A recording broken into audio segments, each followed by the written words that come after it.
میل sperms میں میل sperms میں جو ہے بیسیکلی اس کے لیے یہ بہت اچھی دوا ہے۔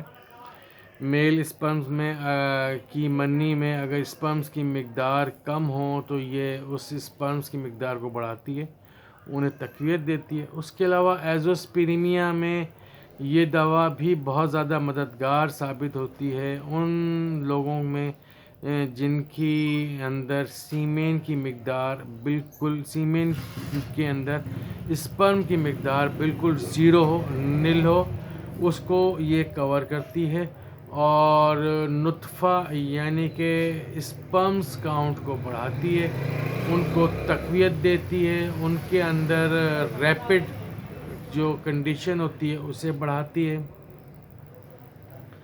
ان کے اندر اگر کوئی سستی پائی جائے تو اس سستی کو ختم کرتی ہے اسپرمز کے اندر، تاکہ حمل قرار پانے میں جلد از جلد یہ اپنا حصہ ادا کر سکے۔ پری میچور ایجیکولیشن یا اریکٹائل ڈسفنکشن، سیکچول ویکنس، امپوٹینسی۔ اریکٹائل ڈسفنکشن سے مراد میری اعضائے تناسل کا انتشار میں کمی کا آنا، کمزور کا آنا ہو جانا، کمزور پڑ جانا، نرم پڑ جانا۔ اس کے علاوہ پری میچور ایجیکولیشن کا مطلب صورت انزال زوجیت میں ایک پارٹنر دوسرے پارٹنر کو مطمئن نہ کر سکے، سیٹسفائی نہ ہو سکے، اور ودن اے سیکنڈز یا ودن اے منٹ وہ ڈسچارج ہو جائے، تو اسے پری میچور ایجیکولیشن کہتے ہیں۔ سیکچول ویکنس یعنی کہ انٹر کورس کے دوران کمزوری کا محسوس ہونا، سختی جو ہوتی ہے اعضائے تناسل میں، جو سختی ہونی چاہیے ویسی سختی نہ ہونا، کمزوری کا ہونا، اپنے اندر وجود کے اندر جنسی کمزوری بھی محسوس کرنا، جسمانی کمزوری بھی محسوس کرنا، اعصابی کمزوری، دماغی کمزوری، ہر طرح کی یعنی کہ کمزوری محسوس کرتے ہوں تو ایگنس کا دمیانہ جو ہے بہت اچھا کام کرتی ہے۔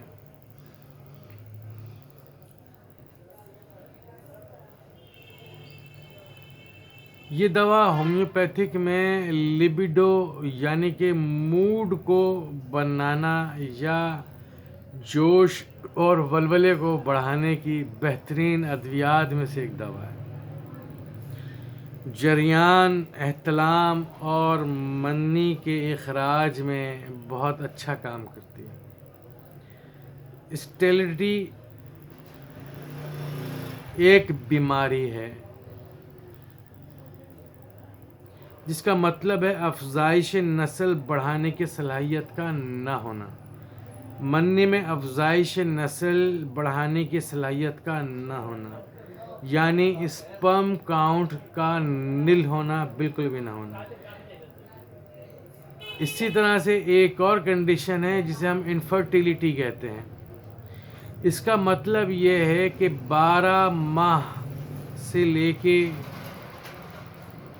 16 ماہ 18 ماہ تک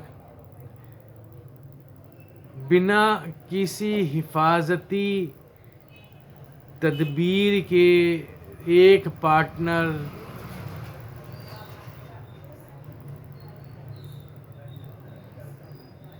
اپنے دوسرے پارٹنر کے ساتھ سیکچول انٹرکورس کرتا ہے وداؤٹ کسی قسم کی کوئی احتیاطی تدابیر کے، اور اسے صحت مند جوڑا بھی محسوس یوں کہہ لیں کہ وہ دونوں صحت مند جوڑے بھی ہوں، ان کے اندر کسی قسم کی کوئی کمی کوتاہی کمزوری، نہ جنسی کمزوری ہو، نہ ہارمونل کسی قسم کی کوئی کمزوری ہو، اس کے باوجود ان کے ہاں اگر حمل نہ قرار پائے تو ہم اسے انفرٹیلیٹی کہتے ہیں۔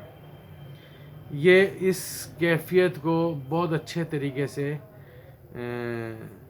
ختم کرتی ہے۔ یہ دوا ڈمیانہ، انفرٹیلیٹی اور اسٹرلٹی دونوں کے اندر بہت ہی لاجواب کام کرتی ہے۔ بنا کسی خواہش کے عضو تناسل میں تناؤ، نیند کی حالت میں شدید قسم کا تناؤ جو جاگنے پر غائب ہو جائے، جماع سے پہلے یعنی کہ سیکچول انٹرکورس سے پہلے عضو مخصوص میں شدید تناؤ، خون یعنی کہ فل تناؤ ہو، اور جیسے ہی مریض انٹرکورس کے لیے انسرٹ کرنا چاہے، پینس دخول کرنا چاہے، تو اس کے اندر پینس کے اندر کمزوری پڑ جائے، لوزنس ہو جائے، ایرکشن میں ویکنس آ جائے، تو اس طرح کی اریکٹائل ڈسفنکشن میں یہ دوا بہت اچھا کام کرتی ہے۔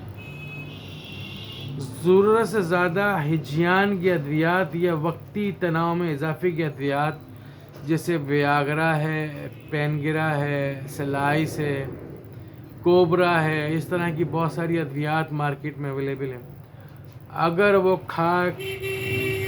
کھائی جا رہی ہوں اور ان کے کھانے سے مختلف قسم کے برے اثرات مریض کے اندر پیدا ہو گئے ہوں، تو ڈمیانہ اس طرح کے عوارضوں کو دور کرنے میں ثانی بہت اپنا ثانی کسی کو نہیں چھوڑتی، بہت اچھا رزلٹ رکھتی ہے۔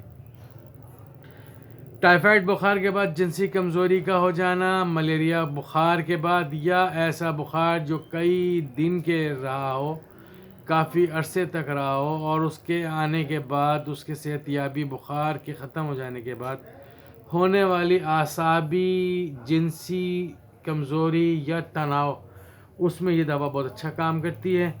مشت زنی کرنے والوں کا عضو تناسل اگر سکڑ گیا ہو، یعنی کہ عضو تناسل چھوٹا ہو گیا ہو، تو اس میں یہ دوا بھی بہت زیادہ مددگار ثابت ہوتی ہے، ہومیوپیتھک کی بہت ساری ادویات کے ساتھ مددگار کے طور پر۔ جنسی کمزوری، مہروں میں شدید چوٹ، ضرب کی وجہ سے مہروں کی خرابی،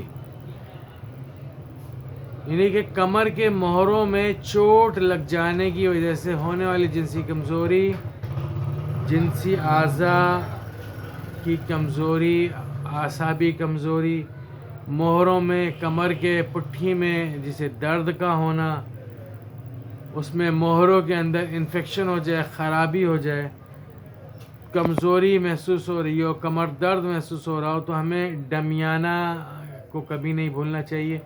ویسے یہاں پر ہمارے پاس ہائپیریکم بہت اچھی دوا ہے، لیڈم پال ہمارے پاس بہت اچھی دوا ہے، آرنیکا بہت اچھی دوا ہے۔ یہ دوائیاں کچھ ایسی ہیں جو اس مرض میں بہت اچھا کام کرتی ہیں، پر اپنے معالج کے مشورے کے بغیر ہومیوپیتھک دوائی کو ہرگز استعمال نہیں کرنا چاہیے۔